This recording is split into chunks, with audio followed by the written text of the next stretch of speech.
السلام علیکم معزز ناظرین، پیارے دوستوں، بہنوں، بھائیوں اور بزرگوں، میں حافظ صفدر نواز ایڈوکیٹ آپ کو اپنے اسلامی چینل کے اندر خوش آمدید کہتا ہوں، اور ہر روز کی طرح آج بھی ہم انشاءاللہ 11واں پارہ سورۃ یونس آیات نمبر 51 تا 60 تک کی تلاوت، ترجمہ اور تفسیر پڑھنے کے شرف حاصل کریں گے۔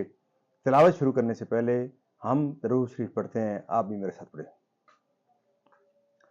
اللهم صل على محمد وعلى آل محمد كما صليت على إبراهيم وعلى آل إبراهيم إنك حميد مجيد. اللهم بارك على محمد وعلى آل محمد كما باركت على إبراهيم وعلى آل إبراهيم إنك حميد مجيد. أما بعد فأعوذ بالله من الشيطان الرجيم. بسم الله الرحمن الرحيم. ثم إذا ما وقع آمنتم به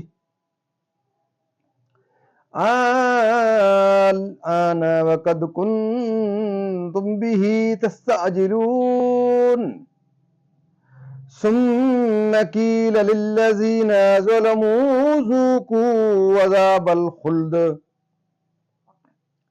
هل تجزون إلا بما كنتم تكسبون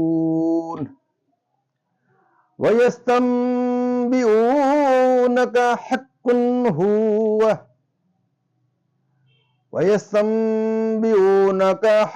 هو قل إي وربي إنه لحق وما أنتم بمعجزين ولو أن لكل نفس ظلمت ما في الأرض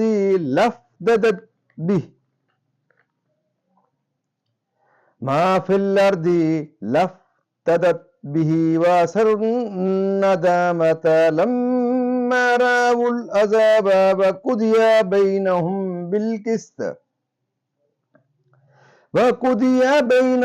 بالقسط وهم لا يظلمون.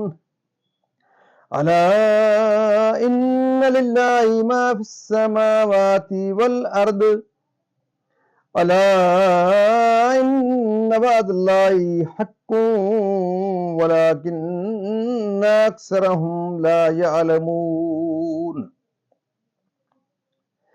هو يحيي ويميت وإليه ترجعون. يا أيها الناس قد جاءتكم موعظة من ربكم وشفاء لما في الصدور وهدى ورحمة للمؤمنين. قل بفضل الله وبرحمته فبذلك فليفرحوا هو خير مما يجمعون. قل أرأيتم ما أنزل الله لكم من رزق فجعلتم منه حراما وحلالا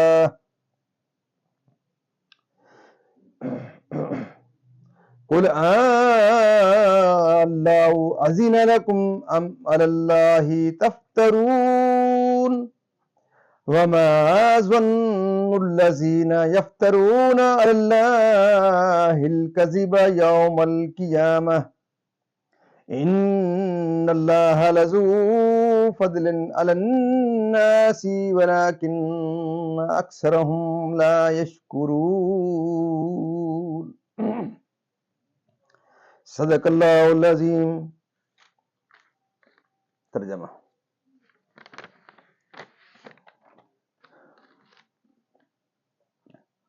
تو کیا جب ہو پڑے گا اس وقت اس کا یقین کرو گے؟ کیا اب مانتے ہو؟ پہلے تو اس کی جلدی میں چاہ رہے تھے، پھر ظالموں سے کہا جائے گا ہمیشہ کا عذاب چکھو. तुम्हें कुछ और बदला ना मिलेगा मगर वही जो कमाते थे। और तुमसे पूछती हैं क्या वो हक है, तुम फरमाओ हाँ मेरे रब की कसम बेशक वो जरूर हक है। और तुम कुछ थका न सकोगे, और अगर हर जालिम जान जमीन में जो कुछ है सबकी मालिक होती, जरूर अपनी जान छुड़ाने में देती। और दिल में चुपके चुपके पशेमान हुए जब अजाब देखा और उनमें इंसाफ से फैसला कर दिया गया और उन पर जुल्म ना होगा। सुन लो, बेशक अल्लाह ही का है जो कुछ आसमानों में है और जमीन में। सुन लो, बेशक अल्लाह का वादा सच्चा है, मगर उनमें अक्सर को खबर नहीं। वो जलाता और मारता है और उसी तरफ फिरोगे। ऐ लोगो, तुम्हारे पास तुम्हारे रब की तरफ से नसीहत आई और दिलों की सेहत और हदायत और रहमत ईमान वालों के लिए। तुम फरमाओ अल्लाह ही के फजल और उसी की रहमत, और उसी पर चाहिए कि खुशी करें। वो उनके सब धन दौलत से बेहतर है। तुम फरमाओ भला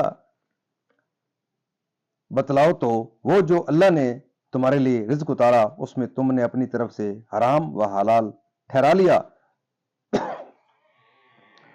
तुम फरमाओ क्या अल्लाह ने उसकी तुम्हें इजाजत दी, या अल्लाह पर झूठ बांधते हो? और क्या गुमान है उनका जो अल्लाह पर झूठ बांधते हैं कि क़यामत में उनका क्या हाल होगा। बेशक अल्लाह लोगों पर फजल करता है, मगर अक्सर लोग शुक्र नहीं करते। मोहतरम नाज़रीन, यहाँ तक इसका तर्जमा इख्तिताम पजीर हुआ। अब तफसीर इसकी तसलसल से। बास और अजाब जिसके नाजिल होने की आपने हमें खबर दी, यानी वो अजाब तुम्हें ज़रूर पहुँचेगा।